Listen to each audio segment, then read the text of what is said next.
GingerGM. Howdy. It's been a while. I apologise for that.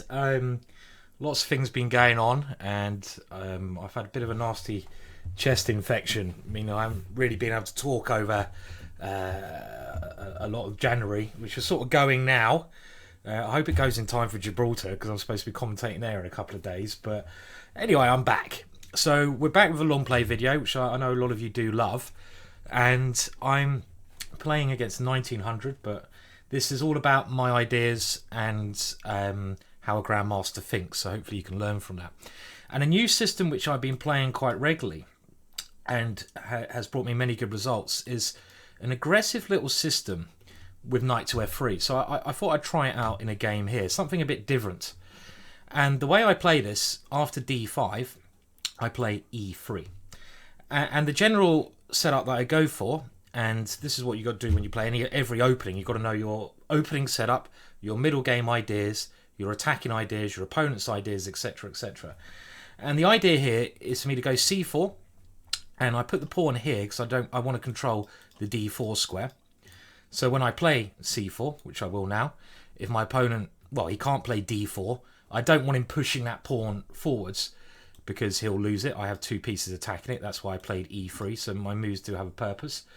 And next, I want to play with b3, bishop b2, get this bishop on this lovely diagonal. Looks like Charlie's coming to join here. Hello, Charlie. I thought you were being looked after there. But you're not, are you? You're coming and saying hello. Hello, do you want to come up here? Sorry, priorities. Charlie wants to join, so he has to join. Charlie the cat. Can you come on then? Up you come. Come on. You know I'm wasting time on the clock here, Charlie. There we go. Just so you can see old Charlie the chess cat. He's coming and saying a quick hello there. My apologies if you don't like cats. And who the hell are you?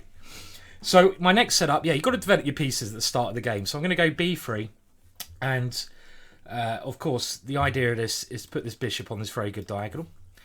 And then the one thing you've got to watch out for when you're playing this system is this move d4. This is the one move I don't want my opponent to play. So at the moment, if I go bishop b2, I'm covering that square as well as I can be. So my opponent can't go d4 because he'll lose a pawn. But as soon as he threatens to play d4, and he protects it with enough pieces, so after knight c6, then it's time to exchange on d5. This is a little rule worth remembering. And what else am I trying to do here? Well, okay, let's just play it, just play it move by move, explain this general opening idea.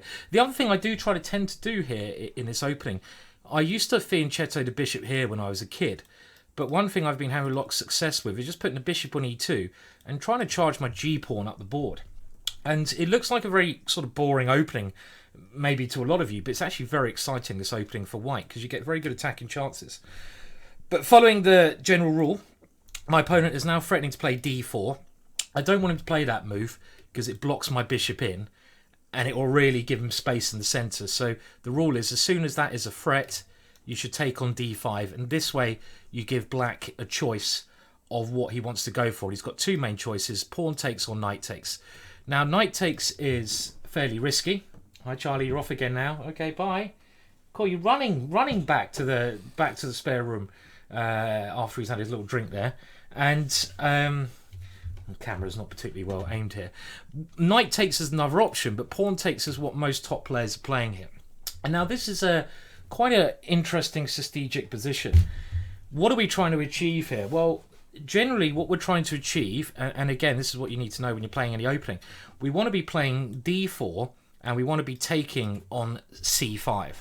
So I want to be exchanging my d pawn for his c pawn. So if you can imagine taking both those pawns off the board, why do I want to be doing that? Because I give myself an isolated d pawn. Well, I give black an isolated d pawn that I play against, and then I have control of the d4 square.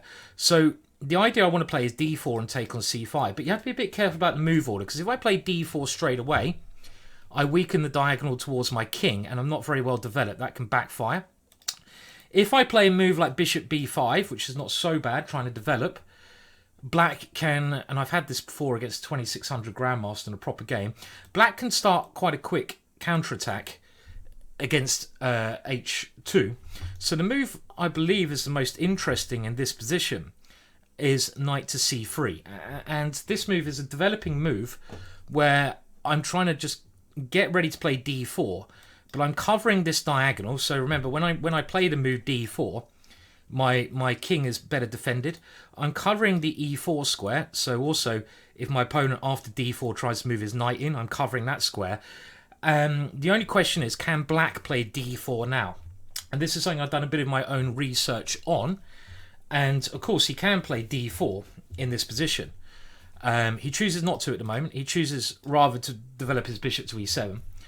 And now I should be able to play d4. I can also play maybe rook c1 first, but I think my whole plan is to play d4. So I'm going to play d4 now, because he might be able to generate some counterplay against my king, but I'm much better prepared for that now. Queen a5. Well, I think I can probably play rook c1, or just saying to get. I really want to get castled. If I can get 2 more moves in, bishop e2 and castles, I'm very much liking my structure. I've got what I want from the opening, because remember, then I'm going to exchange this pawn for this pawn. I'm going to leave him with this isolated pawn on d5, and this bishop comes to life. So this is the kind of idea of this opening. Exchange this for this, leave him with an isolated pawn. This will work particularly well if I can get castle quickly. So if I was black here, I would be trying to do some mischief with something like knight e4 or queen a5, trying to disrupt my plan. I'm assuming d4 is okay to play here. So let's have a think about... These are the only moves I'm worried about. I'm not worried about him castling, because then I get my plan in bishop e2 and castle. So he's gone for this good idea. Now, was my last idea premature? I hope not, obviously. He wants to go knight here. Okay, I mean, maybe I got the move order mixed up. Maybe I should have gone rook c1 first there. But okay, it's a bit late now, isn't it? So if I can get castled, I'm very happy because I get my aim in. But this is a very good move because he's trying to stop me doing what I want to do. And chess is all about stopping your opponent's ideas. This is why queen a5 is a good plan. You want to make your opponent's life as difficult as you can while pushing your own ideas. So let's do a little bit of calculation. Bishop e2, knight e4. He's threatening my knight. Then if I go rook c1, if he takes, bishop takes, queen takes here. I think I'm all right there. His queen's looking for 1 pawn. It's all right. But I'm more worried about bishop here, knight here, rook c1, and then if he tries to increase the pressure on my knight. So the way he can do that is by going in that position, pawn takes pawn, and after knight takes, bishop b4. So that's the key position I'm trying to analyse in my head. So I'm trying to analyse bishop to e2. The point is, I don't want to go bishop to d3, because if my opponent takes on d4, I want to take with a piece on d4. So I want to be able to go knight takes d4, and take with a queen on d4. Because if I ever have to take with a pawn on d4, I don't have an isolated pawn to play against. I want to take the piece. So bishop to e2, pawn takes pawn. Knight e4, rook c1, pawn takes pawn, knight takes pawn, bishop b4. And, you know, it's a little bit scary, that position for me, I have to admit. The other move I could play a3 here, try and stop these ideas. Knight, but then I'm very much behind development. So I think actually I'll probably play the slight move order inaccuracy here, but we can't, unless I can get this to work. Bishop e2, knight e4, rook c1, pawn takes, knight takes, bishop b4. I need to find a solution there. Otherwise the position is unplayable. If I go queen c2, bishop f5, don't like it, and it's getting ugly. Knight b5 looks so artificial, just something like a6. Don't like it. Other options to maybe take here. Bishop takes, and then play a3. So takes here. What if he plays knight here then? So takes here, knight here, rook to c1. Let's say bishop takes here, a3. Got to be a bit careful, you see. And if bishop takes a3, then I don't like my position there either. So that's annoying, isn't it? a3 here, knight here. I mean, I can bail out and play this bishop d3 move, but it's really going against the principle of the position, so I don't want to do this. So I need to find the answer here. If I can just get castle, bishop here, knight here. I've got to make this work somehow. And again, I'm spending a bit of time because it's a key moment here, and I've got to be careful. Bishop e2, knight e4, rook c1, pawn takes pawn, knight takes, bishop b4. So really, oh no, my knight does cover that square, but you can always get rid of that knight. So if I play something like queen to d3, is that holding on there? Well, knight takes knight, queen takes. If bishop f5, knight takes there. Is there any tactics? I think it might be all right. So bishop e2, I'm going to check one more time. Knight e4, rook c1, pawn takes pawn, knight takes, bishop b4, queen d3. If knight c5, got to be careful, my queen can come somewhere like c2 probably. I think I'm all right. Then he'll take here, but okay. Let's try it. So I want to play this move. I'm going, you really, when you're playing these lines, if you want to stick to your plan, if you can, and of course, if I can castle here, I'm very happy because then I've got my position I want to have got. But I think if I had this again in future, I would not play. I wouldn't play d4 first. I'd probably put my rook on c1 first. So if we go back to this position, I'm currently thinking how I can improve. I play d4. I'd probably, if I had this again, would go rook c1 first. And the point being then, his idea with queen a5 becomes a lot less effective. And the rook on c1 is very good for attacking these two guys later on. And when I swap this pawn for this pawn, I have an open line for my rook. So in future, that's how I play this. d4, queen a5, bishop e2 is current. And this now, I'm hoping after knight here, my rook c1 idea is holding together. Pawn takes pawn, knight takes, bishop b4, queen d3. So he's taken here first. Does that make any difference? Well, I'm going to do the same thing. I'm going to go knight takes here. I need to control the f5 square for when his, if he ever tries to move his bishop here, which may well be pointing towards the queen. Because I think I'm going to have to move my queen to one of these two squares to defend the knight. And that's why I'm really trying to hold this square together as much as I can with a knight here. And again, see, structurally, positionally speaking, this is a great position for me. I just need one more move, and I'm doing very okay. I don't know if the move order he's played is entirely correct, because now I have another option of going knight takes knight at the right option. Okay, so here, this move must be an error. Must be an error, because now I'm just going to castle, and I've got exactly what I wanted. This is the structure that I'm aiming for on move 1. And this is why in chess, you need to know your middle game plans. And I know the middle game plans here. I'm playing against this pawn here. This is his weak pawn, isolated pawn. I'm also, because of this pawn, I'm also now controlling this square very nicely with a piece. He can't attack this square with a pawn anymore because this pawn's isolated. And I've talked about this many times before. It was Boris Spassky who said the isolated pawn is not the weakness, it's the square in front of the isolated pawn, which is this square. That's black's main weakness. Okay, so he's castled. Very happy now. So what should I play here? Well, I think I'm going to now just try to go a3 and b4 because these squares are slightly weakened and I want to push back his active piece and just play this very natural idea. Let's go b4, get that queen away, and then I can start playing my positional maneuvering like rook c1, try to get a rook on the c file. Another plan is now, and this is a very common plan, something like bishop f3, attack the weak isolated pawn, and then this knight here can often maneuver around to f4. This knight comes over here.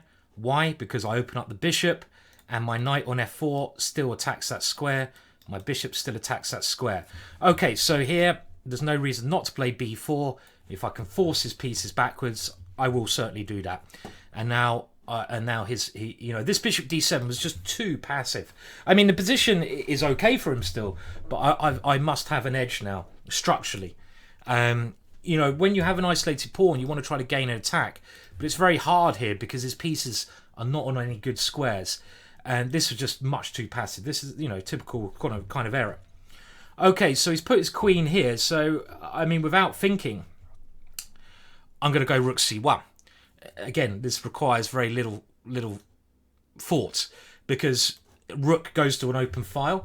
It's not necessarily threatening anything at this moment, but at some moment, of course, the rook is lined up against his queen. The rook is on an open file. So later on, it's always a good idea, I found, to line your rook up against your opponent's queen. Even when there's many pawns in the way, things can open up. And obviously this is a move. I'm just trying to play moves that improve my position. And this one clearly does. Bishop f3, I'm thinking about what plans I want to do next. Attack that pawn, next idea. I might even consider knight a4 and trying to put my knight into a better square. But I like my knight attacking this one. This doesn't really help him. My rook is always defended by my bishop. So I want to improve my pieces. I mean, bishop to d3 or bishop to f3. Which one's better? I might as well create a threat. I don't see why not.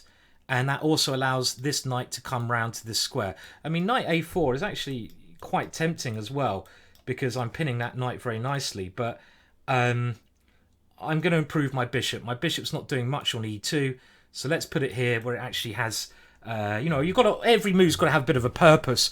Rook c1, you could say didn't have much purpose, but I've explained why it has purpose. Whenever you play a move, you need to be able to visually, you know, you need to be able to explain it in as much detail as you can to yourself. You need to be able to verbalize why you're playing it. This one's clear. My bishop attacks his isolated pawn. This pawn on d5 is weak. You know, he has to put his queen on a bit of an uncomfortable square there. So now maybe he's going to go knight here next. That's something he could be playing, which is a bit annoying. I mean, because the one thing I don't want to do is allow his knight into c4. So you know, that was. So a simple way to do it is actually take that knight off, because which knight is better? Whenever you've got an opportunity to exchange pieces, ask yourself which knight is better. It would look like, oh no. Flip a duck. That is just unbelievable. Well, okay. I mean, that is just so unbelievable. Mouse slip there. Thank you very much. Thanks for the game. Oh no. I'm going to post this video up anyway because it's explained the opening ideas. But instead of playing this ridiculous mouse slip, of course, I was going to say I just take on c6, get rid of that knight, and I move the other knight around to d4 or to f4. This basically sums up my years so far. This bloody move. It sums up my years. So I've just blundered a whole piece. What I'm going to do, I'm going to leave this video out there because I think it has explained the opening ideas. I'm going to have to resign now because, you know, even if I might fight my way back, it's not going to be a good lesson for you guys. I've got to remember not to click the mouse so much. I'm trying to explain the ideas, but oh, that was one click too far. What a year 2019 is. It can only get better. It can only get better. So I'm going to resign that. But what I'm going to do, this has been an opening lesson. Let's just treat it as an opening lesson for you guys. And what I'll do, I'll explain the opening in more detail now. So you guys can at least understand this opening, which might suit a lot of you. It's quite a simple opening to play, and you start with this, and your setup is e3, c4, b3, bishop b2, and that's your first setup. So and this is especially effective against any opening where black plays d5 or c5.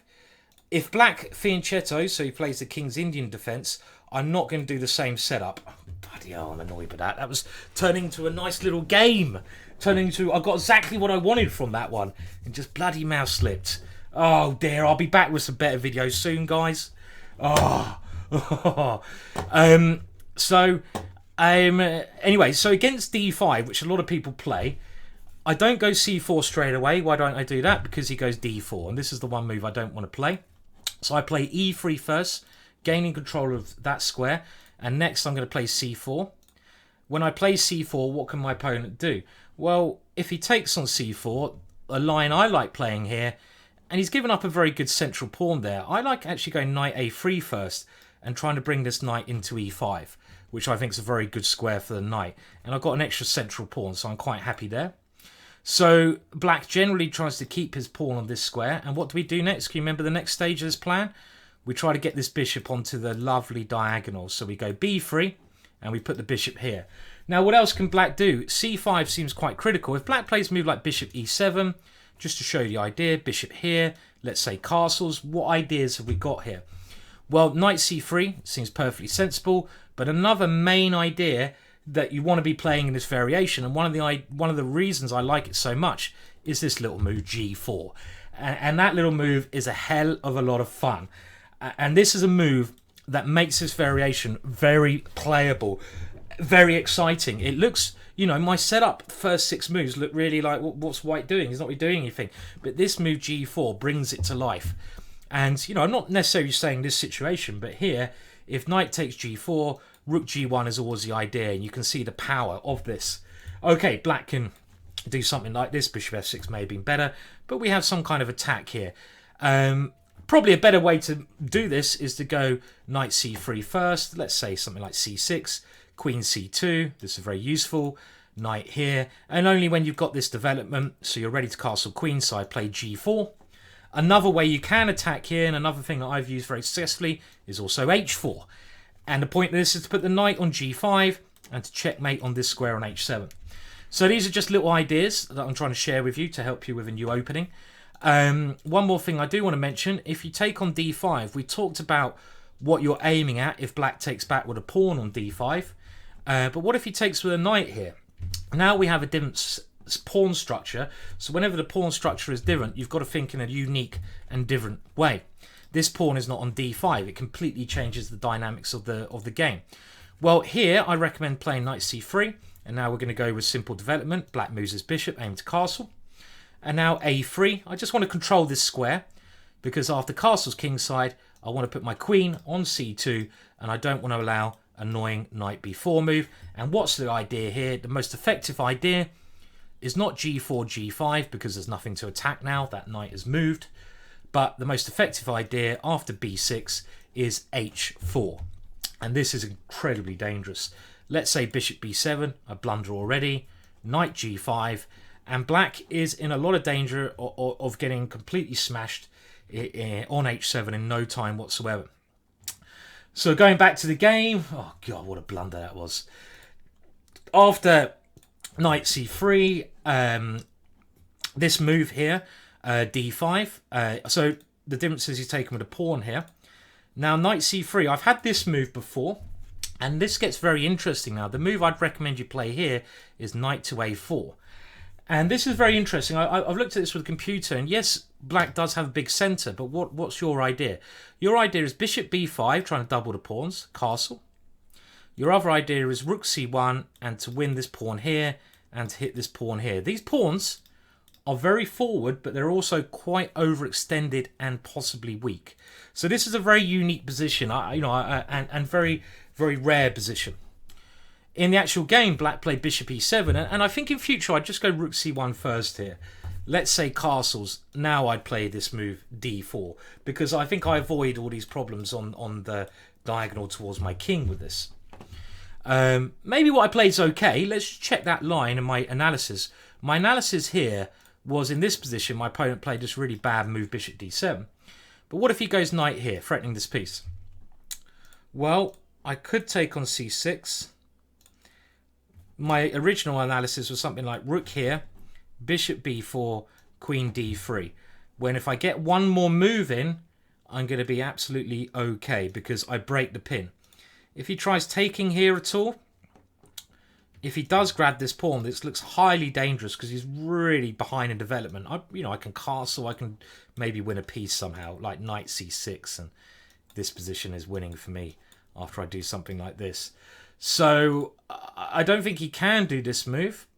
And in the actual game, well, this now is exactly the kind of position that I want. I mean, b4, you don't have to do this move because it weakens the c4 square, but I'm still very happy with my position. And the one move that I wanted to play here would have been knight takes c6. And I think here, again, there's a good chance I can get advantage. I'm wondering now if b4 might be a slight error. But this is the kind of thing I'm aiming for. Let's say he takes with a piece. Well, now I can just play even something like queen d4, rook d1, attack this pawn with everything. I have a very dangerous diagonal here. This pawn is a permanent weakness. If he takes with the pawn here, then a normal idea here would be knight a4. This is the key idea now, bringing the knight into one of these two squares, opening up my bishop. My opponent has two weak pawns, and again, positionally, with the queen coming here and me dominating these squares, very positive position for me. So had I played this move, knight takes c6, before, the reason I'm playing this before my opponent can get his knight to c4. I think I've got everything I want from the opening. So okay, so obviously a disappointing result, bit of a spoilt game there. I'm going to put this up anyway. It's the first video I've done for a while, so great video, Simon. You blundered a piece there on e6. Ha, bloody ha. Let's see what comments abuse I'm going to get now. Give it to me. Give it to me. But anyway, a little opening lesson there more than anything else. And it's an opening that I've learned. I've had a lot of success with. I spent a lot of time analysing it. You know, I don't know, 100 hours already analysing this opening. So I'm trying to condense it. At least I'm sharing that with you here. For your knowledge, if you want a new opening with white to experiment with, so we can take positives away. I love the name. Maybe I've mentioned this before. I love the name of this opening, which is completely untrue. But chess.com, do you know what chess.com calls this opening? No one's ever said this about my chess before. They call it the English opening Agincourt Wimpey system. They call it the Wimpey system. Oh, you're a wimp? You're a wimpy system. I don't believe that at all. I mean, I think any opening can be interesting. This opening, you keep all the pieces on the board, and as I've demonstrated, you can often get a good attack against your opponent's king. So, completely untrue name, that one. Anyway, thanks for listening to the video. I'm going to be commentating in Gibraltar come the weekend. Well, Monday, I think I'm flying over at the weekend. I'll try to get some more videos done. Been a bit of a harsh start to the year, to be honest, but I'll try to get back cracking when I can, when time abides. Streaming, I'm a bit behind, obviously, as well. That's something, these things just happen. I'll have to get cracking with that as well at some point. But anyway, thank you for watching this. Please do like, please do subscribe. Hopefully you learned something, even though in this position I played this atrocious move. What a way to blunder, eh? What a way to blunder. Great stuff, Simon. Great bloody stuff. Brilliant. Brilliant move, mate. Brilliant.